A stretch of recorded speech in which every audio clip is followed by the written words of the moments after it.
We're out here in Las Vegas where Colorado is set to compete in the Pac-12 men's basketball tournament, the final Pac-12 men's basketball tournament for the Buffaloes, and they're waiting on the winner of Utah and Arizona State. We're out here outside T-Mobile Arena. Jimmie Searfoss from BuffStampede.com and Oliver Hayes from ScoBuff Sports. Guys, thanks for coming out to cover this event. Colorado comes out here on a 6-game winning streak, and it sounds like they're going to get their star freshman back. They're playing their best basketball right now. I haven't seen this team play this well in a long time, and just to get one of their best players back too, they're looking good to get into this tournament. I mean, they're coming in at the right time. Oliver, what does Cody Williams' return to the lineup do for this squad that has already been rolling here in recent weeks? Yeah, I mean, he's missed quite a bit of time, so I would expect a slower start. I mean, we saw that a little bit when he returned from his wrist injury against Cal. I'd also kind of expect that with how hot the Buffs have been playing. You definitely wouldn't want to. I mean, you want to get Williams started, but you wouldn't want to mess up the flow that the Buffs have kind of put together over the last 6 games. However, Williams is talented. We all know this. We know that he's probably going to be a lottery pick, if not a first-round pick in next year's draft. So, you know, in that Cal game that I mentioned earlier, he's starting to get going in that second half, and I wouldn't be surprised to see him get going in the second half of the first game that they play tomorrow. And if they win that game, for the rest of the tournament, and then hopefully, you know, for Buffs fans heading into March Madness. So we think Colorado's in the big dance, right, Jimmie? It sounds like right now, if you listen to the prognosticators, it might be that playing game where you've got to win a game on Monday or Tuesday to get into the big dance on Thursday. And now we've got, what kind of band is going on back there? Is that the Utah Utes? Utah band. What are kind of the expectations coming out here to Vegas in terms of the expectations Colorado fans should be looking for? Well, based off of what we've seen these last 6 games, is we're expecting a pretty deep run in this Pac-12 tournament. You know, Oliver mentioned it, you know, earlier. These guys have beat all of these teams except Arizona before, so there's really no reason that they don't do it again.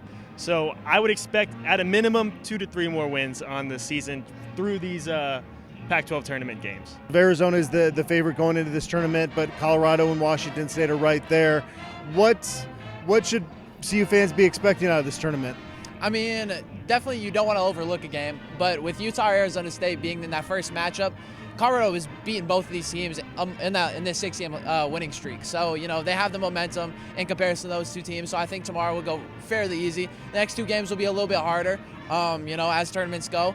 But, I mean, Jimmie, you know, he said, as I said earlier, but I'll go back to quoting him. I mean, this is really anyone's game. I think Colorado, I mean, they have the momentum. They have the hot hands going into this. And I think, you know, we'll get into this a little bit later, but KJ Simpson could be playing with a chip on his shoulder after not getting that Pac-12 Player of the Year. So, you know, I'd expect him and the rest of the Buffs to come out firing.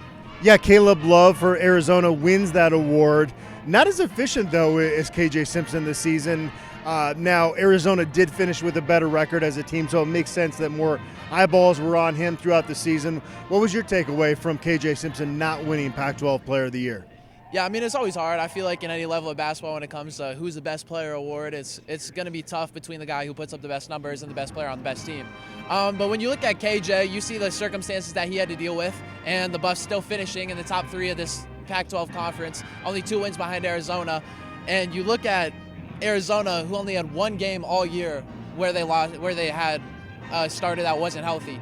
Colorado had 15 of those games, and KJ Simpson still outperformed Love in pretty much every major statistic as well as the advanced statistics. In fact, in all of the Pac-12, he led the Pac-12 in win shares, offensive win shares, offensive box plus minus, offensive rating, and then he was top 10 in defensive box plus minus, defensive win shares, and I think he was in that 15 spot in defensive box plus minus. So, I mean, as far as those advanced statistics that go into how much a player contributes to winning, KJ is far and alone the best player in the Pac-12. And so, in my personal opinion, and I'm assuming Buffalo fans can agree with me, I believe KJ Simpson could have got that award, but, you know, Love's a great player, and, you know, Arizona was great for a reason. You know, how much he contributed to that, I'm not exactly sure, but, I mean, he's a great player, as I said, so I think he deserves it either way. Tristan Da Silva and Luke O'Brien walked on senior day at Colorado, and Cody Williams and KJ Simpson are projected as first-round picks. So Pac-12 tournament right now, and then the NCAA tournament as we expect. These are final opportunities to watch some great Buffs that have done quite a bit in their career at CU. Especially a big opportunity to kind of go out in a bang, especially because the Buffs team next year is kind of a rebuild year if you think about it. You know, you're losing a lot of talent, but you're bringing in a lot of talent. The class you're bringing in is very good, but you want to have a good ending to this. And, you know, Tad Boyle loves to talk about, he remembers the seniors by their seasons. And Tristan Da Silva and Luke O'Brien's final season, he wants to remember it with some kind of championship. So this is kind of a big moment for them and for Way to Colorado fans to remember.